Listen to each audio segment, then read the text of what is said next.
Добро утро, приятели и последователи, в прекрасен петък. Отново съм аз да ви кажа, и разкажа как започва моя процес за развитие, личностно развитие.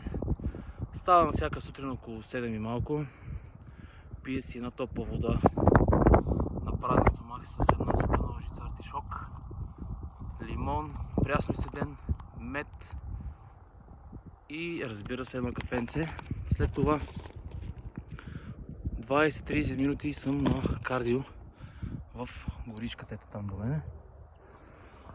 След като приключа кардиото, разхождам си вкъщи кученцата, храня ги, правя режими на някой от вас, добавки, които са ми гласували доверие, и след това отново отивам да жана в залата. Това е успеха за развитие, това е пътя към развитието. Всяка сутрин, вече колко години не знам, 20 години, е неизменима част от моя живот. Благодаря на всички вас, които да подкрепяте, които ми харесвате страницата, видеа, коментирате. Благодаря на Бог. Без Него няма да е същото този свят. Трябва да сме благодарни всичките на Бога.